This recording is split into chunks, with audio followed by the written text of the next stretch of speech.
ಸಾಕಷ್ಟು ಜನಕ್ಕೆ ಪರಿಚಯವೇ ಇಲ್ಲದಂತಹ ಒಂದಷ್ಟು ಅನೇಕ ವ್ಯಕ್ತಿಗಳು, ಒಂದಷ್ಟು ಹೆಸರುಗಳನ್ನು ನೀವು ಹೇಳ್ಬೋದಾದರೆ ಯಾವ್ಯಾವ ಹೆಸರುಗಳನ್ನು ಹೇಳ್ಬೋದು? ಸಂಘದ ಗುರಿ ಬಹಳ ಸ್ಪಷ್ಟವಾಗಿ ಇರೋದರಿಂದ ಇವತ್ತು 100 ವರ್ಷ ಅದು ದಾಟೋದಕ್ಕೆ ಸಾಧ್ಯವಾಗಿದೆ. ಅಟಲ್ ಬಿಹಾರಿ ವಾಜಪೇಯಿ ಇರ್ಬೋದು, LK ಅಡ್ವಾಣಿಯವರು ಇರ್ಬೋದು, ನಾನಾಜಿ ದೇಶ್ಮುಖ್ ಇರ್ಬೋದು. ಆದರೆ ಇವರಲ್ಲದೆ ಇನ್ನೂ ಅನೇಕ ವ್ಯಕ್ತಿಗಳ ನಿರ್ಮಾಣ ಸಂಘದಿಂದ ಆಗಿದೆ. ಕರ್ನಾಟಕ ಕೇಸರಿ ಅನ್ನುವಂಥ ಬಿರುದಿಗೆ ಪ್ರಾಪ್ತರಾದಂತಹ ಜಗನ್ನಾಥರಾವ್ ಜೋಶಿ. ಆಮೇಲೆ ಸಂಘದ ಸಂಪರ್ಕಕ್ಕೆ ಬಂದ ನಂತರ ಅವರಿಗೆ ಅನ್ನಿಸ್ತು, ನನ್ನ ಬದುಕು ಬರೀ ಅಕೌಂಟ್ ಮಾಡೋದು ಇಷ್ಟರಲ್ಲೇ ಸೀಮಿತ ಆಗಬಾರ್ದು. ಈ ಜಗನ್ನಾಥರಾವ್ ಇಷ್ಟು ದೊಡ್ಡ ವಾಗ್ಮಿ ಆಗೋದಕ್ಕೆ ಸಂಘವೇ ಕಾರಣ. ಶಾಖೆಯಲ್ಲಿ ಅವರು 10 ನಿಮಿಷ ಮಾತಾಡೋದಕ್ಕೆ ಒದ್ದಾಡಿದರು. ಆನಂತರ ಅವ್ರಿಗೆ ಅನ್ನಿಸ್ತು, ನಾನು ಕೂಡ ಒಳ್ಳೆಯ ಭಾಷಣಕಾರ ಆಗಬೇಕು ಅಂತ. ಸೊ ಹೀಗೆ 10 ವರ್ಷಗಳಲ್ಲಿ ಸಂಘದ ಪ್ರಚಾರಕ ಆದಂಥ ಜಗನ್ನಾಥರಾಯರು ಮುಂದೆ ಭಾರತೀಯ ಜನಸಂಘದ ಕರ್ನಾಟಕ ಪ್ರಾಂತ ಸಂಘಟನಾ ಕಾರ್ಯದರ್ಶಿ ಅಂತ ನೇಮಕ ಆದರು.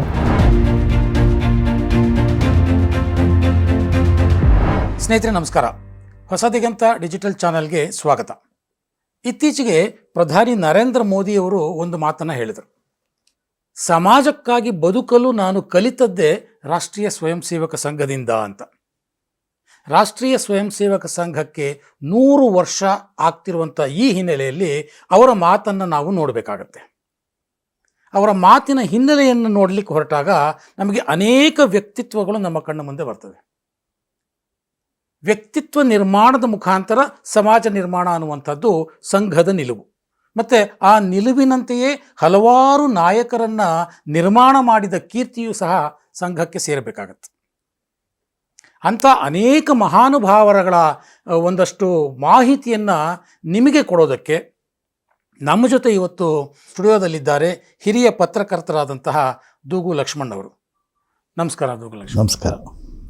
ನಾನು ಮೊದಲನೇದಾಗಿ ನಿಮಗೆ ಕೇಳೋದು ಏನು ಅಂದರೆ ಪ್ರಶ್ನೆ, ಆಗಲೇ ಹೇಳಿದಾಗೆ ವ್ಯಕ್ತಿತ್ವ ನಿರ್ಮಾಣದ ಮೂಲಕ ಸಮಾಜದ ನಿರ್ಮಾಣ. ಸೊ ಸಂಘದ ಶಾಖೆಗಳೇ ಈ ವ್ಯಕ್ತಿತ್ವ ನಿರ್ಮಾಣದ ಮೂಲ ಕೇಂದ್ರ. ಸೊ ಈ ಶಾಖೆಗಳ ಮುಖಾಂತರ ಬೆಳೆದು ಅಲ್ಲಿ ಆಟ ಆಡಿಕೊಂಡು ರಾಷ್ಟ್ರೀಯವಾದಿ ಚಿಂತನೆಗಳನ್ನು ಬೆಳೆಸ್ಕೊಂಡು ಸಮಾಜಕ್ಕೆ ತಮ್ಮನ್ನು ತಾವು ತೊಡಗಿಸಿಕೊಂಡು ಸಮಾಜದಲ್ಲಿ ಒಂದಷ್ಟು ಬದಲಾವಣೆಯನ್ನು ತಂದಂತಹ ಅನೇಕ ಮಹನೀಯರುಗಳು ರಾಷ್ಟ್ರೀಯ ಸ್ವಯಂ ಸೇವಕರ ಸಂಘದ ಕೊಡುಗೆಯಾಗಿ ನಮ್ಮ ಮುಂದೆ ನಿಲ್ತಾರೆ. ಅದರಲ್ಲಿ ಬಹಳಷ್ಟು ದೊಡ್ಡ ದೊಡ್ಡ ವ್ಯಕ್ತಿಗಳು ಇರಬಹುದು. ಅಟಲ್ ಬಿಹಾರಿ ವಾಜಪೇಯಿ ಅವರಿದ್ದಾರೆ, ಲಾಲ್ ಕೃಷ್ಣ ಅಡ್ವಾಣಿಯವರಿದ್ದಾರೆ, ಈಗಿನ ನರೇಂದ್ರ ಮೋದಿಯವರು ಇದ್ದಾರೆ. ಅವರಲ್ಲದೆ ಸಾಕಷ್ಟು ಜನಕ್ಕೆ ಪರಿಚಯವೇ ಇಲ್ಲದಂತಹ ಒಂದಷ್ಟು ಅನೇಕ ವ್ಯಕ್ತಿಗಳು ತಮ್ಮದೇ ಆದ ರೀತಿಯಲ್ಲಿ ಕೊಡುಗೆಗಳನ್ನು ಕೊಡ್ತಾ ಬಂದಿರುವಂಥವರಿದ್ದಾರೆ. ಅಂಥವರ ಪಟ್ಟಿಯನ್ನು ಮಾಡೋದಾದರೆ ಒಂದಷ್ಟು ಹೆಸರುಗಳನ್ನು ನೀವು ಹೇಳ್ಬೋದಾದರೆ ಯಾವ್ಯಾವ ಹೆಸರುಗಳನ್ನು ಹೇಳ್ಬೋದು ಅಂತ? ನೀವು ಹೇಳ್ತಾ ಇರೋದು ನಿಜ. ಸಂಘ ಶಾಖೆಗಳ ಮೂಲಕ ವ್ಯಕ್ತಿ ನಿರ್ಮಾಣವನ್ನು ಮಾಡೋದಕ್ಕೆ ಹೊರಟಿದೆ. ಬಹುಶಃ ಸಂಘದ ಗುರಿ ಬಹಳ ಸ್ಪಷ್ಟವಾಗಿ ಇರೋದರಿಂದ ಇವತ್ತು 100 ವರ್ಷ ಅದು ದಾಟೋದಕ್ಕೆ ಸಾಧ್ಯವಾಗಿದೆ. ಇನ್ಯಾವುದೇ ಅಜೆಂಡಾ ಸಂಘದ ಮುಂದೆ ಇಲ್ಲ. ಇನ್ಯಾವುದೋ ಕಟ್ಟಡವನ್ನು ಕಟ್ಟೋದಾಗಲಿ ಅಥವಾ ರಾಜಕೀಯ ಪ್ರವೇಶ ಮಾಡೋದಾಗಲಿ ಈ ಥರದ ಮೂಲ ಚಿಂತನೆಯನ್ನು ಸಂಘ ಸಂಸ್ಥಾಪಕರಾದಂಥ ಡಾಕ್ಟರ್ ಹೆಡ್ಗೇವಾರ್ ಮಾಡಲಿಲ್ಲ.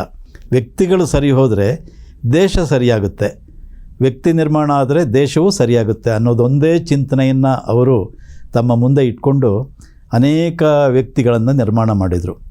ನಮಗೆ ಸಾಧಾರಣವಾಗಿ ರಾಜಕೀಯ ಪಕ್ಷದಲ್ಲಿರೋರು ಯಾರು ದೊಡ್ಡ ದೊಡ್ಡವರಿದ್ದಾರೆ ಆ ವ್ಯಕ್ತಿಗಳು ಮಾತ್ರ ಇವತ್ತು ನಮಗೆ ಕಾಣಿಸುತ್ತೆ. ಅಟಲ್ ಬಿಹಾರಿ ವಾಜಪೇಯಿ ಇರ್ಬೋದು, LK ಅಡ್ವಾಣಿಯವರು ಇರ್ಬೋದು, ನಾನಾಜಿ ದೇಶ್ಮುಖ್ ಇರ್ಬೋದು. ಆದರೆ ಇವರಲ್ಲದೆ ಇನ್ನೂ ಅನೇಕ ವ್ಯಕ್ತಿಗಳ ನಿರ್ಮಾಣ ಸಂಘದಿಂದ ಆಗಿದೆ.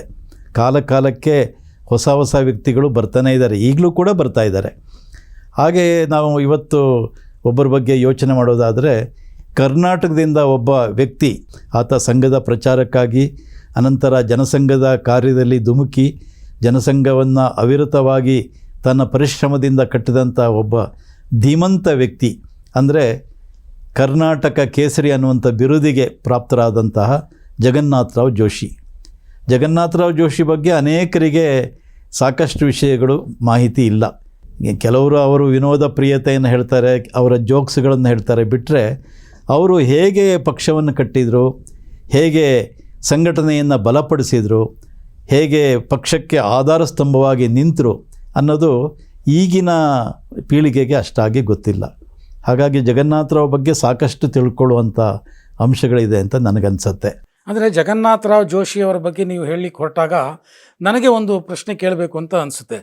ಇವತ್ತಿನ ಕರ್ನಾಟಕದ BJPಯಲ್ಲಿ ಜಗನ್ನಾಥ ಭವನ ಅಂತ ಕಟ್ಟಿದ್ದಾರೆ, ಅದಕ್ಕೆ ಜಗನ್ನಾಥ ಭವನ ಅಂತ ಹೆಸರಿಟ್ಟಿದ್ದಾರೆ. ಹೌದು. ಅಲ್ಲಿಗೆ ಹೋಗುವಂಥ BJP ಕಾರ್ಯಕರ್ತರಿಗೆ ಅದು ಎಷ್ಟರ ಮಟ್ಟಿಗೆ ಜಗನ್ನಾಥ ಅನ್ನುವಂಥ ಹೆಸರು ಪರಿಚಯ ಇದೆಯೋ ಇಲ್ಲೋ, ಇತ್ತೀಚಿನ ದಿನಗಳ ಕಾರ್ಯಕರ್ತರಿಗೆ ಅದು ಗೊತ್ತಿರಲಿಕ್ಕಿಲ್ಲ. ಬಹುಶಃ ಕರ್ನಾಟಕ ಕೇಸರಿ ಅಂತಲೇ ಅನ್ನಿಸಿಕೊಂಡಂತಹ ಜಗನ್ನಾಥರಾವ್ ಜೋಶಿಯವರು ಕರ್ನಾಟಕದಲ್ಲಿ ಮೂಲಭೂತವಾಗಿ ಸಂಘದ ಚಟುವಟಿಕೆಗಳು, ಆ ನಂತರ ಅದರ ಮುಖಾಂತರ ರಾಜಕೀಯ ಚಟುವಟಿಕೆಗಳು, ಆ ಮುಖಾಂತರ ಪಕ್ಷವನ್ನು ಬಲಪಡಿಸಿದ್ದು, ಇದೆಲ್ಲವನ್ನೂ ವಿಸ್ತಾರವಾಗಿ ಹೇಳೋದಾದರೆ ಜಗನ್ನಾಥರಾವ್ ಜೋಶಿಯವರನ್ನು ನೀವು ಸಂಘದ ಕಾರ್ಯಕರ್ತರು ಅಂತ ಮೂಲಭೂತವಾಗಿ ಕರಿತೀರೋ, ಇಲ್ಲ ಒಂದು ರಾಜಕೀಯ ಪಕ್ಷದ ಕಾರ್ಯಕರ್ತರು ಅಂತ ಕರೆಯೋದಕ್ಕೆ ಇಷ್ಟಪಡ್ತೀರೋ? ಜಗನ್ನಾಥರಾಯರು ಅವರು ರಾಜಕೀಯದಲ್ಲಿ ಬಹಳ ಮುಂಚೂಣಿಗೆ ಬಂದು ಅಗ್ರ ನಾಯಕರಾಗಿದ್ದರೂ ಕೂಡ ಅವರು ಮೂಲಭೂತವಾಗಿ ಸಂಘದ ಕಾರ್ಯಕರ್ತ ಅಂತಲೇ ಅವ್ರು ಹೇಳ್ಕೊಳ್ತಾ ಇದ್ರು. ನಾನು ಹೇಳ್ತಾ ಇರೋದಲ್ಲ. ಯಾಕೆಂದರೆ ಅವರು ಸಂಘದ ಸ್ವಯಂ ಸೇವಕರಾದರು. ಅವರು BA ಆನರ್ಸ್ ಪದವಿಯನ್ನು ಪೂನಾದಲ್ಲಿ ಮುಗಿಸಿದ ನಂತರ ಕೆಲವು ಕಾಲ ಡಿಫೆನ್ಸ್ ಇದರಲ್ಲಿ ಅಕೌಂಟೆಂಟ್ ಆಗಿ ಅವ್ರು ಕೆಲಸ ಮಾಡ್ತಾಯಿದ್ರು. ಆಮೇಲೆ ಸಂಘದ ಸಂಪರ್ಕಕ್ಕೆ ಬಂದ ನಂತರ ಅವರಿಗೆ ಅನ್ನಿಸ್ತು, ನನ್ನ ಬದುಕು ಬರೀ ಅಕೌಂಟ್ ಮಾಡೋದು ಇಷ್ಟರಲ್ಲೇ ಸೀಮಿತ ಆಗಬಾರ್ದು, ಅದರ ಬದಲು ಏನಾದರೂ ಸಾಧನೆ ಮಾಡಬೇಕು ಅಂತ ಅವ್ರಿಗೆ ಅನ್ನಿಸ್ತು. ಹಾಗಾಗಿ ಸಂಘದ ಸಂಪರ್ಕಕ್ಕೆ ಬಂದರು. ಅನಂತರ ಸಂಘದ ಪ್ರಚಾರಕರಾಗಿ ಅವರು ಬೆಳಗಾವಿ ಜಿಲ್ಲಾ ಪ್ರಚಾರಕರಾಗಿದ್ದರು. ಅವರು ಬೆಳಗಾವಿ ಜಿಲ್ಲಾ ಪ್ರಚಾರಕರಾಗಿದ್ದಾಗ ಕರ್ನಾಟಕದಲ್ಲಿ ಯಾದವರಾವ್ ಜೋಶಿ ಅವರು ಕರ್ನಾಟಕ ಪ್ರಾಂತ ಪ್ರಚಾರಕರಾಗಿದ್ದರು. ನಾವು ಜಗನ್ನಾಥರಾವ್ ಜೋಶಿ ಅಂದರೆ ಬಹಳ ದೊಡ್ಡ ವಾಗ್ಮಿ, ಒಳ್ಳೆಯ ವಕ್ತೃತ್ವ ಇದ್ದಂಥವ್ರು ಅಂತ ಈಗ ಹೇಳ್ತೀವಿ. ಆದರೆ ಮೊದಲು ಅವರು ವಾಗ್ಮಿ ಆಗಿರಲಿಲ್ಲ. ಅವರಿಗೆ ಮಾತಾಡೋದು ಕೂಡ ಕಷ್ಟ ಇತ್ತು. ಅವರು ಬೆಳಗಾವಿ ಜಿಲ್ಲಾ ಪ್ರಚಾರಕರಾಗಿದ್ದಾಗ ಅಂಥ ಭಾಷಣಕಾರರೇನಾಗಿರಲಿಲ್ಲ. ಅಲ್ಲಿ ಅವರು ಶಾಖೆಗೆ ಬರ್ತಾ ಇದ್ದಾಗ ಒಂದು ದಿವಸ ಶಾಖೆಯಲ್ಲಿ ಯಾದವರಾವ್ ಜೋಶಿ ಅವರು ಶಾಖೆಗೆ ಬಂದಿದ್ದರು. ಆಗ ಎಲ್ಲ ಸ್ವಯಂ ಸೇವಕರಿಗೆ ಒಂದು ಟಾಸ್ಕು ಏನಂದರೆ 10 ನಿಮಿಷ ಕಾಲ ಒಂದು ವಿಷಯದ ಬಗ್ಗೆ ನೀವು ಮಾತಾಡಬೇಕು ಅಂತ. ಎಲ್ಲ ಮಂಡಲಾಕಾರದಲ್ಲಿ ಕೂತ್ಕೊಂಡಿದ್ರು, ಎಲ್ಲರೂ ಮಾತಾಡಿದರು. ಜಗನ್ನಾಥರಾವ್ ಸರದಿ ಬಂತು. ಜಗನ್ನಾಥರಾವ್ ಆಗ ತರುಣ ಸ್ವಯಂ ಸೇವಕ. ಅವರಿಗೆ ಒಂದು ರೀತಿ ಗಾಬರಿ, ಅದುವರೆಗೆ ಅವ್ರು ಮಾತಾಡಿರಲಿಲ್ಲ. ಹೇಗೋ ಕಷ್ಟಪಟ್ಟು 4-5 ವಾಕ್ಯ ಮಾತಾಡಿ ಅವರು ದಬಕ್ಕಂತ ಕೂತ್ಕೊಂಡ್ಬಿಟ್ರು. ಅದಾದಮೇಲೆ ಶಾಖೆ ಮುಗೀತು. ಶಾಖೆ ಆದ ನಂತರ ಅವ್ರ ಮನಸ್ಸಿನಲ್ಲಿ ಒಂದು ಚಿಂತನೆ ಬರೋಕ್ಕೆ ಶುರುವಾಯಿತು. ನಾನಿವತ್ತು 10 ನಿಮಿಷ ಮಾತಾಡೋದಕ್ಕೂ ಭಾಳ ಕಷ್ಟಪಟ್ಟೆ, ಒಂದು ವಿಷಯದ ಬಗ್ಗೆ 10 ನಿಮಿಷನೂ ನನಗೆ ಮಾತಾಡೋಕ್ಕಾಗಲಿಲ್ಲ. ಏನಾದರೂ ಮಾಡಿ ನಾನು ಒಬ್ಬ ಒಳ್ಳೆಯ ಭಾಷಣಕಾರ ಆಗಬೇಕು ಅಂತ ಅವತ್ತಿನಿಂದ ಅದೇ ಚಿಂತನೆಯಲ್ಲಿ ತೊಡಗಿ ಅವರು ಮುಂದೆ ಬಹಳ ದೊಡ್ಡ ಪ್ರಭಾವಿ ಭಾಷಣಕಾರರಾಗೋದಕ್ಕೆ ಸಾಧ್ಯ ಆಯಿತು. ಅದು ಶಾಖೆಯ ಮೂಲಕ. ಶಾಖೆ ಅವರನ್ನು ಆ ರೀತಿ ತಯಾರು ಮಾಡ್ತು. ವ್ಯಕ್ತಿ ನಿರ್ಮಾಣ ಅಂದರೆ ಇದೇನೆ. ಒಂದು ಸಂಸ್ಕೃತದಲ್ಲಿ ಒಂದು ಸುಭಾಷಿತ ಇದೆ, ಅಮಂತ್ರಮಕ್ಷರಂ ನಾಸ್ತಿ ನಾಸ್ತಿ ಮೂಲ ಮನೌಷಧಂ ಅಯೋಗ್ಯ ಪುರುಷೋ ನಾಸ್ತಿ ಯೋಜಕಸ್ತತ್ರ ದುರ್ಲಭ ಅಂತ. ಮಂತ್ರವಾಗದ ಅಕ್ಷರವಿಲ್ಲ ಅಂತೆ. ಅಂದರೆ ಪ್ರತಿಯೊಂದು ಅಕ್ಷರದಲ್ಲೂ ಮಂತ್ರ ಆಗೋಕ್ಕೆ ಸಾಧ್ಯತೆ ಇದೆ. ಹಾಗೆ ನಾಸ್ತಿ ಮೂಲ ಮನೌಷಧಂ, ಔಷಧಿ ಆಗದೇ ಇರುವಂಥ ಯಾವ ಗಿಡಮೂಲಿಕೆಯೂ ಇಲ್ಲ. ಪ್ರತಿಯೊಂದರಲ್ಲೂ ಒಂದು ಔಷಧೀಯ ಗುಣ ಇರುತ್ತೆ. ನಾವು ನಾಚಿಕೆ ಮುಳ್ಳು ಅಂತ ಹೇಳ್ತೀವಿ, ಮುಟ್ಟಿದರೆ ಮುನಿ ಅಂತ ಹೇಳ್ತೀವಿ. ಅದು ಕೂಡ ಪೈಲ್ಸಿಗೆ ಅದರ ರಸ ಬಹಳ ಉತ್ಕೃಷ್ಟವಾದಂತೆ ಪ್ರಭಾವಿಯಾಗಿದ್ದು ಅಂತ ಹೇಳ್ತಾರೆ. ಅಂದರೆ ಯಾವುದೇ ವಸ್ತು ವೇಸ್ಟ್ ಅಲ್ಲ ಪ್ರಕೃತಿಯಲ್ಲಿರುವಂಥದ್ದು. ಹಾಗೆಯೇ ಅಯೋಗ್ಯ ಪುರುಷೋ ನಾಸ್ತಿ, ಯಾವ ವ್ಯಕ್ತಿ ಕೂಡ ಅಯೋಗ್ಯ ಆಗೋಕ್ಕೆ ಸಾಧ್ಯನೇ ಇಲ್ಲ. ಎಷ್ಟೇ ದೊಡ್ಡ ಶಿಖಾಮಣಿ ಆದರೂ ಕೂಡ ಅವನಲ್ಲಿ ಒಂದಲ್ಲ ಒಂದು ಸಣ್ಣ ಪ್ರತಿಭೆ ಇರುತ್ತೆ. ಆದರೆ ಆ ಪ್ರತಿಭೆಯನ್ನು ಗುರುತಿಸಿ ಅವನನ್ನು ಬಳಸ್ಕೊಳ್ಳುವಂಥ ಯೋಜಕರ ಕೊರತೆ ಇದೆ ಅಂತ ಈ ಸುಭಾಷಿತದ ಒಂದು ಸಂದೇಶ. ಸಂಘ ಈ ಯಾರು ಅಯೋಗ್ಯರು ಅಂತ ಸಮಾಜದಲ್ಲಿ ಹೇಳ್ತಾರೆ, ಅಂದರೆ ಅವನಿಗೇನು ಗೊತ್ತಿಲ್ಲ, ಅವನೊಬ್ಬ ಎವರೇಜು ನಾರ್ಮಲ್ಲು ಅಂತ ಹೇಳ್ತಾರೆ, ಅಂಥವ್ರನ್ನೇ ಹಿಡ್ಕೊಂಡು ಅವರಲ್ಲಿ ಯೋಗ್ಯತೆಯನ್ನು ಬೆಳೆಸಿ ಅವರಲ್ಲಿ ವ್ಯಕ್ತಿ ನಿರ್ಮಾಣ ಮಾಡಿದಂಥ ಕೀರ್ತಿ ಅದು ಸಂಘಕ್ಕೆ ಮಾತ್ರ. ಇಲ್ಲದಿದ್ದರೆ ಇವತ್ತು ಇಷ್ಟೊಂದು ಜನ ದೇಶದಾದ್ಯಂತ ನಮಗೆ ಈ ರಾಷ್ಟ್ರಭಕ್ತರ ಒಂದು ದೊಡ್ಡ ಪಡೆ ಸಿಗ್ತಾ ಇರಲಿಲ್ಲ. ಅವರೆಲ್ಲೇನು ಬಹಳ ಬುದ್ಧಿವಂತರು ಅಂತ ಏನಾಗಿರಲಿಲ್ಲ, ಸಾಧಾರಣವಾಗಿದ್ದರು, ಎವರೇಜ್ನಲ್ಲಿದ್ದರು ಅವರು. ಆದರೆ ಅವರಲ್ಲಿ ಬುದ್ಧಿಶಕ್ತಿಯನ್ನು ಪ್ರಚೋದನೆ ಮಾಡಿ ಅವರ ಪ್ರತಿಭೆಯನ್ನು ಗುರುತಿಸಿ ಅದಕ್ಕೆ ನೀರೆರೆದು ಪೋಷಿಸಿ ಪಾಲಿಸಿ ಸಂಘ ಅವರನ್ನೆಲ್ಲ ದೊಡ್ಡವ್ರನ್ನಾಗಿ ಮಾಡ್ತು. ಜಗನ್ನಾಥರಾವ್ ಕೂಡ ಅಂಥವರು. ಜಗನ್ನಾಥರಾವ್ ಇಷ್ಟು ದೊಡ್ಡ ವಾಗ್ಮಿ ಆಗೋದಕ್ಕೆ ಸಂಘವೇ ಕಾರಣ. ಶಾಖೆಯಲ್ಲಿ ಅವರು 10 ನಿಮಿಷ ಮಾತಾಡೋದಕ್ಕೆ ಒದ್ದಾಡಿದರು. ಆನಂತರ ಅವ್ರಿಗೆ ಅನ್ನಿಸ್ತು ನಾನು ಕೂಡ ಒಳ್ಳೆಯ ಭಾಷಣಕಾರ ಆಗಬೇಕು ಅಂತ. ಆನಂತರ ಅವರು ಪ್ರಚಾರಕರಾದರು. ಬೆಳಗಾವಿ ಜಿಲ್ಲಾ ಪ್ರಚಾರಕರಾಗಿದ್ದರು. ಆಮೇಲೆ ಧಾರವಾಡ ವಿಭಾಗ ಪ್ರಚಾರಕ ಮಾಡಿದರು. ಧಾರವಾಡ ಅಂದರೆ ಬೆಳಗಾವಿ, ಧಾರವಾಡ, ಬಾಗಲಕೋಟೆ ಎಲ್ಲ ಸೇರಿದಂಥ ಉತ್ತರ ಕರ್ನಾಟಕ, ಇಡೀ ಉತ್ತರ ಕರ್ನಾಟಕದ ಜವಾಬ್ದಾರಿಯನ್ನು ವಹಿಸ್ಕೊಂಡಿದ್ದರು. 10 ವರ್ಷಗಳ ಕಾಲ ಅವರು ಸಂಘದ ಪ್ರಚಾರಕರಾಗಿ ಕೆಲಸ ಮಾಡಿದರು. ಆದರೆ 10 ವರ್ಷದಲ್ಲಿ ಅವರು ಸಾಕಷ್ಟು ತರಬೇತಿಯನ್ನು ಪಡೆದರು, ಜೊತೆಗೆ ಒಳ್ಳೆಯ ಭಾಷಣಕಾರರು ಕೂಡ ಆದರು. ಮರಾಠಿ ಅವರಿಗೆ ಸಹಜವಾಗಿ ಬರ್ತಾಯಿತ್ತು, ಮನೆಯ ಭಾಷೆ ಮರಾಠಿ ಇತ್ತು, ಕನ್ನಡನೂ ಕಲ್ತಿದ್ದರು, ಜೊತೆಗೆ ಹಿಂದಿ ಕೂಡ ಅವರು ಚೆನ್ನಾಗಿ ಅಭ್ಯಾಸ ಮಾಡ್ಕೊಂಡಿದ್ರು. ಒಂದು ಸರಿ ಗುರೂಜಿಯವರು ಅವರಿಗೆ ಹೇಳಿದ್ರಂತೆ ಸಂಘದ ಬೈಠಕ್ನಲ್ಲಿ, ನೀನು ಇಂಗ್ಲೀಷ್ ಕೂಡ ಕಲಿಬೇಕು, ಇಂಗ್ಲೀಷ್ನಲ್ಲೂ ಕೂಡ ಭಾಷಣ ಮಾಡಬೇಕು, ಯಾಕೆಂದರೆ ಮುಂದೆ ದಕ್ಷಿಣ ಭಾರತದ ಜವಾಬ್ದಾರಿಗಳೆಲ್ಲ ಬಂದರೆ ಆಗ ದಕ್ಷಿಣ ಭಾರತದಲ್ಲಿ ಅವಾಗ ಹಿಂದಿ ಬರ್ತಾ ಇರಲಿಲ್ಲ. ಆಂಧ್ರದಲ್ಲಿ, ತಮಿಳುನಾಡಲ್ಲಿ, ಕೇರಳದಲ್ಲಿ ಹಿಂದಿ ಅಷ್ಟಾಗಿ ಯಾರಿಗೂ ಗೊತ್ತಿರಲಿಲ್ಲ. ಅವರಿಗೆ ಇಂಗ್ಲೀಷ್ನಲ್ಲಿ ಹೇಳಬೇಕಾಗುತ್ತೆ, ಹಾಗಾಗಿ ಇಂಗ್ಲೀಷನ್ನು ಕಲ್ತ್ಕೊ ಅಂತ ಅವ್ರು ಹೇಳಿದರು. ಅದನ್ನು ಕೂಡ ಅವರು ಕಲ್ತರು. ಹೀಗಾಗಿ ಕನ್ನಡ, ಹಿಂದಿ, ಮರಾಠಿ, ಇಂಗ್ಲೀಷ್ 4 ಭಾಷೆಗಳಲ್ಲಿ ಬಹಳ ಅದ್ಭುತವಾಗಿ ಅವರು ಮಾತಾಡ್ತಾಯಿದ್ರು. 10 ವರ್ಷದ ನಂತರ ಅವರ ಒಂದು ಈ ವ್ಯಕ್ತಿತ್ವ ಮತ್ತು ಅವರ ಭಾಷಣದ ಶೈಲಿ ಇದೆಲ್ಲವನ್ನು ಗಮನಿಸಿದ ನಂತರ ಗುರೂಜಿಯವರು ಅವರನ್ನು ಜನಸಂಘಕ್ಕೆ ಕೊಡಬೇಕು ಅಂತ ನಿಶ್ಚಯ ಮಾಡಿದರು.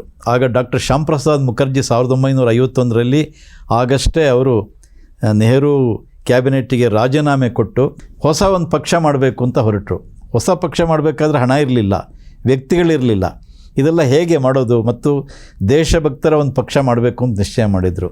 ಗುರೂಜಿಯವರ ಹತ್ರ ಬಂದು ಇದನ್ನೆಲ್ಲ ಚರ್ಚೆ ಮಾಡಿದರು. ಗುರೂಜಿಯವರು ಆಗ ಕೆಲವರನ್ನು ಸಂಘದಿಂದ ಅವ್ರಿಗೆ ಕೊಟ್ಟರು. ಅದರಲ್ಲಿ ವಾಜಪೇಯಿ, ಅಡ್ವಾಣಿಯವರು, ನಾನಾಜಿ ದೇಶ್ಮುಖ್, ಸುಂದರ್ ಸಿಂಗ್ ಭಂಡಾರಿ ಮತ್ತು ಕರ್ನಾಟಕದಿಂದ ಜಗನ್ನಾಥರಾವ್ ಜೋಶಿ ಅಂದರೆ ಯಾದವರಾವ್ ಜೋಶಿಯವರೇ ಕಳಿಸಿದರು. ಜನಸಂಘಕ್ಕೆ ಹೋದಾಗ ಜನಸಂಘದ ಸ್ಥಿತಿ ಹೇಗಿತ್ತು ಅಂದರೆ ಏನೂ ಇರಲಿಲ್ಲ, ಅಕ್ಷರಶಃ ಏನೂ ಇಲ್ಲ, ಖಾಲಿ ಅಂದರೆ ಭಾರತೀಯ ಜನತಾ ಪಕ್ಷದ ಮೂಲ ಸ್ವರೂಪ. ಅವಾಗ ಒಂದು ಪಕ್ಷಕ್ಕೆ ಸಿದ್ಧಾಂತ ಅದೆಲ್ಲ ಇದ್ದರೂ ಕೂಡ ಪಕ್ಷದಲ್ಲಿ ಹಣ ಇರಲಿಲ್ಲ, ಒಂದು ಕಾರ್ಯಾಲಯ ಇರಲಿಲ್ಲ, ಯಾರ್ದೋ ಮನೆಯಲ್ಲಿ ಕೂತು ಬೈಠಕ್ ಮಾಡ್ತಾಯಿದ್ರು. ಹೀಗೆ ಮಾಡಿ ಪಕ್ಷವನ್ನು ಕಟ್ಟಿದರು. 1951ರಲ್ಲಿ ಶುರುವಾದಂಥ ಜನಸಂಘ ಕೇವಲ 3 ವರ್ಷದಲ್ಲಿ ಇಡೀ ದಕ್ಷಿಣದ ಒಂದು ಅಧಿವೇಶನ ಮಾಡಬೇಕು, ದಕ್ಷಿಣಾಂಚಲ ಅಧಿವೇಶನ ಮಾಡಬೇಕು ಅಂತ ಜಗನ್ನಾಥರಾವ್ ತೀರ್ಮಾನ ಮಾಡಿದರು. ಎಲ್ರಿಗೂ ಅನ್ನಿಸ್ತು ಇವ್ರಿಗೆ ಒಂಥರ ಹುಚ್ಚಿಡಿದಿದೆ, ಎಲ್ಲಿ ಸಾಧ್ಯ, ಇನ್ನು 3 ವರ್ಷ ಆಗಿದೆ ಪಕ್ಷ ಹುಟ್ಟಿ, ಸಣ್ಣ ಕೂಸದು, ಇಡೀ ದಕ್ಷಿಣ ಭಾರತದಿಂದ ಅಧಿವೇಶನ ಮಾಡೋಕ್ಕೆ ಹೆಂಗೆ ಸಾಧ್ಯ ಆಗುತ್ತೆ ಅಂತ. ಇಲ್ಲ ಮಾಡಲೇಬೇಕು ಅಂತ ಅವ್ರು ನಿಶ್ಚಯ ಮಾಡಿ ಪಣ ತೊಟ್ಟು ಬೆಳಗಾವಿಯಲ್ಲಿ ಅದರ ಸಿದ್ಧತೆ ಶುರುವಾಯಿತು. ಸಂಘದ ಎಲ್ಲ ಪ್ರಚಾರಕರನ್ನು ಕರೆಸಿದರು. ಜನಸಂಘಕ್ಕೆ ಕಾರ್ಯಕರ್ತರು ಅಂತ ಇರಲಿಲ್ಲ, ಆಗ ಸಂಘವೇ ಆಧಾರ. ಎಲ್ಲ ಸಂಘದ ಪ್ರಚಾರಕರು ಆಗ ಸದಾನಂದ ಕಾಕಡೆಯವರು ಅಂತಿದ್ರು, ಬಾಬುರಾವ್ ದೇಸಾಯಿ ಅಂತಿದ್ರು. ಅವ್ರನ್ನೆಲ್ಲ ಕರೆಸಿ ಈ ಥರ ತಮ್ಮ ಯೋಜನೆಯನ್ನು ಅವ್ರಿಗೆ ಹೇಳಿದರು, ಒಂದು ದೊಡ್ಡ ಅಧಿವೇಶನ ಮಾಡಬೇಕು, ಅದನ್ನು ಯಶಸ್ವಿಯಾಗಿ ಮಾಡೋದು ನಿಮ್ಮ ಹೊಣೆ ಅಂಥೇಳಿ ಎಲ್ಲರಿಗೂ ಕೆಲಸವನ್ನು ಹಂಚಿದರು. ಆಮೇಲೆ ಹಣವನ್ನು ಸಂಗ್ರಹಿಸಬೇಕಾಗಿತ್ತು. ಹಣ ಯಾರ ಹತ್ರ ಇರಲಿಲ್ಲ. ಸರಿ, ಜಗನ್ನಾಥರಾಯರೇ ಹೊರಟು ಈ ಥರ ಎಲ್ಲ ಹಣ ಸಂಗ್ರಹ ಮಾಡಿ, ಮೊದಲು ಸಾಲ ತಗೊಳ್ಳೋದು ಅಂತಾಗಿತ್ತು, ಆದರೆ ಕೊನೆಗೆ ಹಣ ಸಂಗ್ರಹ ಆಗಿದ್ದರಿಂದ ಸಾಲ ತಗೊಳ್ಳಲಿಲ್ಲ. ಹೀಗೆ ಅದ್ಭುತವಾದ ಒಂದು ದಕ್ಷಿಣಾಂಚಲ ಅಧಿವೇಶನ, ಅದರಲ್ಲಿ ತಮಿಳುನಾಡು, ಕೇರಳ, ಕರ್ನಾಟಕ, ಆಂಧ್ರ ಇಷ್ಟೂ ಪ್ರಾಂತಗಳ ಪ್ರತಿನಿಧಿಗಳು ಭಾಗವಹಿಸಿದರು. ಸ್ವತಃ ದೀನ್ ದಯಾಳ್ ಉಪಾಧ್ಯಾಯರು ಕೂಡ ಆ ಸಮ್ಮೇಳನಕ್ಕೆ ಬಂದಿದ್ದರು. ಅಂದರೆ ಹಣ ಸಂಗ್ರಹ ಆಯಿತು ಅಂದರೆ ಅಲ್ಲಿಗೆ ಜನಗಳ ಸ್ಪಂದನೆ ಸಿಕ್ಕಿತ್ತು. ಆಗ ಸ್ವಲ್ಪ ನೆಹರು ಬಗ್ಗೆ ವಿರೋಧ ಇದ್ದಿದ್ದರಿಂದ ಪರ್ಯಾಯ ಪಕ್ಷವನ್ನು ಜನ ನೋಡ್ತಾ ಇದ್ರು. ಸೊ ಜನಸಂಘ ನಿಧಾನವಾಗಿ ಬೆಳೀತಾ ಇದ್ದಿದ್ದರಿಂದ ಜನಕ್ಕೆ ಸ್ವಲ್ಪ ಅದರ ಬಗ್ಗೆ ಭರವಸೆ, ಆಶಾ ಕಿರಣ ಇತ್ತು. ಹೀಗಾಗಿ ಹಣ ಸಂಗ್ರಹ ಆಯಿತು, ಅಧಿವೇಶನ ಭಾಳ ಯಶಸ್ವಿ ಆಯಿತು. ಸ್ವತಃ ದೀನ್ ದಯಾಳ್ಜಿಯವರೇ ಅದನ್ನು ಭಾಳ ಮೆಚ್ಚಿಕೊಂಡ್ರು. ಆ ಅಧಿವೇಶನದಲ್ಲಿ ಒಂದು ಠರಾವನ್ನು ತೆಗೆದುಕೊಂಡ್ರು. ಆಗ ಗೋವಾ ನಮ್ಮ ದೇಶದಲ್ಲಿ ಇದ್ದರೂ ಕೂಡ ಅಲ್ಲಿ ಪೋರ್ಚುಗೀಸರ ಆಡಳಿತ ಇತ್ತು. ಪೋರ್ಚುಗೀಸರಿಂದ ಗೋವಾಕ್ಕೆ ಮುಕ್ತಿಯನ್ನು ಕೊಡಬೇಕು, ಪೋರ್ಚುಗೀಸರನ್ನು ಅಲ್ಲಿಂದ ಒಡೆದೋಡಿಸ್ಬೇಕು ಅಂಥೇಳಿ ಒಂದು ನಿರ್ಣಯವನ್ನು ತೆಗೆದುಕೊಂಡ್ರು. ಅವರನ್ನು ಇಲ್ಲಿಂದ ತೊಲಗಿಸ್ಬೇಕು ಅಂದರೆ ಮಿಲಿಟ್ರಿ ಆ್ಯಕ್ಷನ್ನೇ ತೊಗೋಬೇಕು, ಇನ್ಯಾವುದೇ ಬೇರೆ ಮಾರ್ಗ ಇಲ್ಲ, ಯಾಕೆಂದರೆ ಅವರಷ್ಟು ಪ್ರಬಲವಾಗಿದ್ದರು ಅಂತ. ಅದನ್ನು ಜಗನ್ನಾಥರಾಯರೇ ನಿರ್ಣಯ ತೊಗೊಂಡ್ರು. ಆ ನಿರ್ಣಯ ಪಾಸ್ ಕೂಡ ಆಯಿತು. ಆನಂತರ ಅವರು ಕೇಂದ್ರಕ್ಕೂ ಅದನ್ನು ಕಳಿಸ್ಕೊಟ್ರು, ನೆಹರು ಕೂಡ, ನೀವು ಮಿಲಿಟ್ರಿ ಆ್ಯಕ್ಷನ್ ತೊಗೊಂಡ್ರೆ ಮಾತ್ರ ಗೋವಾ ಮುಕ್ತಿ ಸಾಧ್ಯ ಅಂತ. ನೆಹರು ಅದಕ್ಕೆಲ್ಲ ಕೇರ್ ಮಾಡಲಿಲ್ಲ. ಆದರೆ ಮುಂದೆ ಮಿಲಿಟ್ರಿ ಆ್ಯಕ್ಷನ್ ಮೂಲಕನೇ ಗೋವಾದಲ್ಲಿ ಪೋರ್ಚುಗೀಸರನ್ನು ಓಡಿಸಿ ಅದನ್ನು ಸ್ವತಂತ್ರ ಮಾಡೋದಕ್ಕೆ ಸಾಧ್ಯವಾಯಿತು. ಸರ್ದಾರ್ ಪಟೇಲರು ಇರುವ ಕಾರಣಕ್ಕೆ ಅದಾಯಿತು. ಹೌದು, ಸರ್ದಾರ್ ಪಟೇಲರು ಇರುವ ಕಾರಣಕ್ಕೆ ಅದು ಸಾಧ್ಯ ಆಯಿತು ಅಂತ. ಸೊ ಹೀಗೆ 10 ವರ್ಷಗಳಲ್ಲಿ ಸಂಘದ ಪ್ರಚಾರಕ ಆದಂಥ ಜಗನ್ನಾಥರಾಯರು ಮುಂದೆ ಭಾರತೀಯ ಜನಸಂಘದ ಕರ್ನಾಟಕ ಪ್ರಾಂತ ಸಂಘಟನಾ ಕಾರ್ಯದರ್ಶಿ ಅಂತ ನೇಮಕ ಆದರು. ಆನಂತರ ಅವರ ವಕ್ತೃತ್ವ, ಅವರ ಪ್ರತಿಭೆ, ಸಾಮರ್ಥ್ಯ ಇದನ್ನೆಲ್ಲ ಗುರುತಿಸಿ ಅವರನ್ನು ಅಖಿಲ ಭಾರತ ಮಟ್ಟದಲ್ಲಿ ನಾಯಕರನ್ನಾಗಿ ಬೆಳೆಸೋದಕ್ಕೆ ಶುರುವಾಯಿತು. ಅನೇಕ ಕಡೆ ಹೋಗ್ತಾಯಿದ್ರು. ಯಾಕೆ ಹೋಗ್ತಾಯಿದ್ರು ಅಂದರೆ, ಒಂದು ಅವರು ಹಿಂದಿ, ಮರಾಠಿ ಇದರಲ್ಲೆಲ್ಲ ಮಾತಾಡ್ತಾಯಿದ್ರು ಮತ್ತು ಇಂಗ್ಲೀಷ್ ಕೂಡ ಕಲಿತು ಅದರಲ್ಲೂ ಭಾಷಣಕ್ಕೆ ಶುರು ಮಾಡಿದರು. ಹಾಗಾಗಿ ಅವರಿಗೆ ಬಹಳ ಬೇಡಿಕೆ ಇರ್ತಾಯಿತ್ತು. ಕನ್ಯಾಕುಮಾರಿಯಿಂದ ಕಾಶ್ಮೀರದ ತನಕ ಎಲ್ಲೇ ದೊಡ್ಡ ದೊಡ್ಡ ಅಧಿವೇಶನಗಳಾದರೆ ಜನಸಂಘದ್ದು, ಅಲ್ಲಿ ಜಗನ್ನಾಥರಾವ್ ಬರಬೇಕು ಅಂತ ಒಂದು ವಿನಂತಿ ಇರ್ತಾಯಿತ್ತು. ಇವರು ಹೋಗಿ ಭಾಷಣ ಮಾಡ್ತಾಯಿದ್ರು. ಮತ್ತು ಅವರ ಭಾಷಣದಲ್ಲಿ ಎಲ್ಲ ವಿಚಾರಗಳು, ಭಾರತೀಯ ಜೀವನ ದರ್ಶನ ಮತ್ತು ಭಾರತೀಯ ಚಿಂತನೆ, ಹಿಂದುತ್ವ ಇತ್ಯಾದಿ ಎಲ್ಲ ಸಂಗತಿಗಳನ್ನು ಸೇರಿಸಿ, ಜೊತೆಗೆ ಸ್ವಲ್ಪ ಅವರ ವಿನೋದ ಪ್ರಿಯತೆ ಇತ್ತು. ಇದೆಲ್ಲವುದನ್ನು ಸೇರಿಸಿ ಮಾತಾಡ್ತಾ ಇದ್ದರಿಂದ ಅವರ ಭಾಷಣ ಜನಕ್ಕೆ ಬಹಳ ಖುಷಿ ಕೊಡ್ತಾಯಿತ್ತು, ಬಹಳ ಪ್ರೇರಣಾದಾಯಕವಾಗಿರ್ತಿತ್ತು. ಅವರ ಸಭೆಗಳಿಗೆ ಸಿಕ್ಕಾಪಟ್ಟೆ ಜನ ಸೇರ್ತಾಯಿದ್ರು. ಹೀಗೆ ಅವರ ಬೆಳವಣಿಗೆ ಅಲ್ಲಿಂದ ಶುರುವಾಯಿತು. ಅಂದರೆ ಅವರ ವಿನೋದ ಮತ್ತು ವಾಕ್ಪಟುತ್ವ ಅದನ್ನೆಲ್ಲವನ್ನು ನೀವು ಹೇಳ್ತಾ ಬಂದ್ರಿ. ಅದನ್ನು ದಾಟಿ ಅವರು ಆನ್ ದಿ ಗ್ರೌಂಡ್ ಯಾವ್ಯಾವ ಸವಾಲುಗಳನ್ನು ಎದುರಿಸಬೇಕಾಯಿತು ಸಂಘದ ಕೆಲಸ ಮಾಡುವಾಗ, ಅದಾದ ನಂತರದಲ್ಲಿ ರಾಜಕೀಯವಾಗಿ ಕೆಲಸ ಮಾಡುವಾಗ ಯಾವ್ಯಾವ ಸವಾಲುಗಳನ್ನು ಅವರು ಎದುರಿಸಿದ್ರು ಅಂತ? ಮೊದಲನೇ ಸವಾಲು ಅಂದರೆ ಈಗ ತಾನೇ ಹೇಳಿದೆ, ಗೋವಾದ ಒಂದು ಮುಕ್ತಿ. ಗೋವಾ ಮುಕ್ತಿ ಆಂದೋಲನ ಅಂತ ಜನಸಂಘ ಶುರು ಮಾಡಿತು. ಜನಸಂಘಕ್ಕಂತ ಶಕ್ತಿನೇ ಇರಲಿಲ್ಲ ಆಗ. ಆದರೆ ನಾವು ಸತ್ಯಾಗ್ರಹ ಮಾಡಿ ಈ ಒಂದು ಆಂದೋಲನದಲ್ಲಿ ಕೇಂದ್ರಕ್ಕೆ ಒಂದು ಸಂದೇಶ ರವಾನಿಸಬೇಕು. ಗೋವಾ ನಮ್ಮ ದೇಶ, ಅದು ಪೋರ್ಚುಗೀಸರ ದೇಶ ಅಲ್ಲ ಅಂಥೇಳಿ ಅದಕ್ಕೆ ಒಂದು ಸತ್ಯಾಗ್ರಹದ ಬ್ಯಾಚ್ಗಳನ್ನೆಲ್ಲ ಶುರುವಾಯಿತು. ಸೊ ಮೊದಲನೇ ತಂಡದಲ್ಲಿ ಜಗನ್ನಾಥರಾಯರೇ ಹೋಗಬೇಕು ಅಂತ ನಿಶ್ಚಯ ಆಯಿತು. ಸೊ ಜಗನ್ನಾಥರಾವ್ ನೇತೃತ್ವದಲ್ಲಿ ಗೋವಾಕ್ಕೆ ಒಂದು ಬ್ಯಾಚ್ ಹೊರಡ್ತು. ಆದರೆ ಗೋವಾದ ಗಡಿ ಹತ್ತಿರ ಅವ್ರನ್ನೆಲ್ಲ ತಡೆದ್ರು. ಆದರೂ ಬಿಡಲಿಲ್ಲ. ಇವರು 8 ಮೈಲಿ ನಡ್ಕೊಂಡು ಒಳಗಡೆ ಹೋದರು. ಅದಾದ ನಂತರ ಅವ್ರ ಮೇಲೆ ಲಾಠಿ ಚಾರ್ಜ್ ಆಯಿತು. ಎಲ್ಲ ಹೊಡೆದ್ರು ಪೋರ್ಚುಗೀಸು ಪೊಲೀಸ್ನವರೆಲ್ಲ. ಕೊನೆಗೆ ಕೆಲವ್ರನ್ನೆಲ್ಲ ಬಿಟ್ಬಿಟ್ರು. ಆದರೆ ಜಗನ್ನಾಥರಾಯರನ್ನು ಹಿಡ್ಕೊಂಡು ಪೊಲೀಸ್ ಚೌಕಿ ಅಂತ ಅಲ್ಲಿ ಕರ್ಕೊಂಡು ಬಂದರು. ಅಲ್ಲಿ ಪೊಲೀಸ್ನವರು ಅವ್ರನ್ನ ಮತ್ತೆ ಹಿಗ್ಗಾಮುಗ್ಗ ತುಳಿದ್ರು. ಬಹುಶಃ ಜಗನ್ನಾಥರಾವ್ ಕಾಲು ದುರ್ಬಲ ಆಗಕ್ಕೆ ಅದೇ ಕಾರಣ. ಅವರ ಮಂಡಿಗೆ, ಅವರ ಕಾಲಿಗೆ ಎಲ್ಲ ಸಿಕ್ಕಾಬಟ್ಟೆ ಹೊಡೆದ್ರು. ಆನಂತರ ಅವರನ್ನು ಜೈಲಿಗೆ ಹಾಕಿದರು. ಸೊ ಕೋರ್ಟಲ್ಲಿ ಏನು ಅಂದರೆ ಅವರಿಗೆ 12 ವರ್ಷ ಶಿಕ್ಷೆ ಅಂತ ಆಯಿತು. ಅಲ್ಲಿನ ಕೋರ್ಟು, ಪೋರ್ಚುಗೀಸ್ನವರ ಕೋರ್ಟಲ್ಲಿ 12 ವರ್ಷ ಶಿಕ್ಷೆ. ಸೊ ಶಿಕ್ಷೆ ಘೋಷಣೆ ಆದಮೇಲೆ ಅವರನ್ನು ಕಾರಾಗೃಹಕ್ಕೆ ತೊಗೊಂಡೋದ್ರು. ಅಗವಾಡ ಅನ್ನುವಂಥ ಒಂದು ಸೆರೆಮನೆ ಗೋವಾದಲ್ಲಿ. ಅಲ್ಲಿ ಕರ್ಕೊಂಡು ಹೋದಾಗ ಜೈಲರ್, ಸೆರೆಮನೆ ಅಧಿಕಾರಿ, ಅವನು ಒಂದು ರೀತಿ ದರ್ಪದಿಂದ why did you come here ಅಂತ ಇವ್ರನ್ನ ಕೇಳಿದ್ರಂತೆ. ಇವರಿಗೆ ಕಾಲೆಲ್ಲ ಏಟಾಗಿದೆ, ರಕ್ತ ಸುರಿತಾ ಇದೆ. ಇವರಿಗೆ ತುಂಬ ಸಿಟ್ಟು ಬಂತು. ಇವರು ಅವನಿಗೆ ತಿರುಗಿ ಕೇಳಿದ್ರಂತೆ, why did you come here, this is our motherland, you brutes, first you have to leave this country or one day we will kick you out ಅಂತ ಗರ್ಜಿಸಿದ್ರಂತೆ. ಅವನಿಗೆ ಗಾಬರಿ ಆಗೋಯ್ತು. ಹೊಡೆತ ತಿಂದಿದ್ದಾರೆ, ರಕ್ತ ಸುರಿತಾ ಇದೆ, ಆದರೆ ಹೀಗೆಲ್ಲ ಮಾತಾಡ್ತೀಯಾರಂತ. ಅವರನ್ನು ಒಳಗಡೆ ತಳ್ಳಿ ಅವರಿಗೆ ಸಿಕ್ಕಾಬಟ್ಟೆ ಕಷ್ಟದ ಕೆಲಸ ಎಲ್ಲ ಕೊಡ್ತಾಯಿದ್ರಂತೆ. ಸಾವರ್ಕರ್ಗೆ ಯಾವ ರೀತಿ ಅಂಡಮಾನ್ನಲ್ಲಿ ತೆಂಗಿನಕಾಯಿ ಸುಲಿಯೋದು, ಗಾಣದ ಎಣ್ಣೆ ತೆಗೆಯೋದೆಲ್ಲ ಮಾಡ್ತಾಯಿದ್ರು. ಇವರಿಗೂ ಅಂಥದ್ದೇ ಕಷ್ಟದ ಕೆಲಸಗಳು. ಆದರೆ ಇವರು ಅದಕ್ಕೆ ಹೆದರಲಿಲ್ಲ. ಇದರ ಜೊತೆಗೆ ಜನಸಂಘದ ಜೊತೆಗೆ ಆಗ ಪ್ರಜಾ ಸೋಷಲಿಸ್ಟ್ ಪಕ್ಷ ಅಂತ ಇತ್ತು, PSP. ಅದರ ಕೆಲವು ನಾಯಕರು, ನಾನಾ ಸಾಹೇಬ್ ಗೋರೆ ಅವರು ಎಲ್ಲ ಬಂದರು ಸತ್ಯಾಗ್ರಹ ಮಾಡಿ.